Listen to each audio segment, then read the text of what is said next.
玛丽去饭店吃饭，她要找座位、点菜和付钱。故事将由2位母语者读2遍，一遍慢速，一遍常速。慢速，玛丽去饭店吃饭，请问这儿有人吗？没有。您是一个人吗？是的，我能坐在这里吗？当然可以，请坐吧。你现在点菜吗？还是一会儿？我现在点菜。你想吃什么？我想吃烤鸡和米饭。烤鸡和米饭多少钱？烤鸡38块，米饭3块。你想喝什么？我想要一杯水。你要冷水还是热水？我要一杯热水。没问题。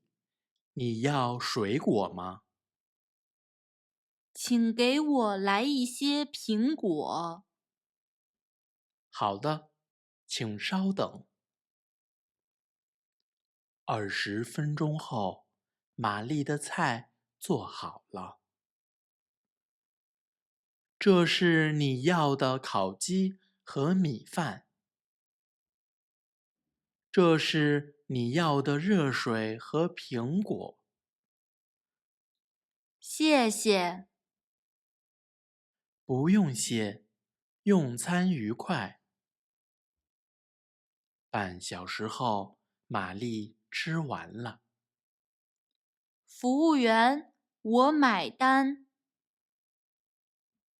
一共多少钱？一共49块钱。你想怎么付钱？刷卡、现金还是手机支付？刷卡，谢谢。好的，你要发票吗？不要了，再见。再见，欢迎下次再来。玛丽走出了饭店。常速。玛丽去饭店吃饭。请问这儿有人吗？没有，您是一个人吗？是的，我能坐在这里吗？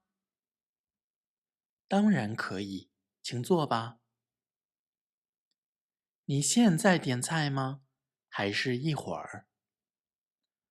我现在点菜。你想吃什么？我想吃烤鸡和米饭。烤鸡和米饭多少钱？烤鸡38块，米饭3块。你想喝什么？我想要一杯水。你要冷水还是热水？我要一杯热水。没问题。你要水果吗？请给我来一些苹果。好的，请稍等。20分钟后，玛丽的菜做好了。这是你要的烤鸡和米饭。这是你要的热水和苹果。谢谢。不用谢，用餐愉快。半小时后，玛丽吃完了。服务员，我买单。一共多少钱？一共49块钱。你想怎么付钱？刷卡、现金还是手机支付？刷卡，谢谢。好的，你要发票吗？不要了，再见。再见，欢迎下次再来。玛丽走出了饭店。恭喜你完成了这个练习，请订阅我们的频道，不要错过其他练习哦。拜拜。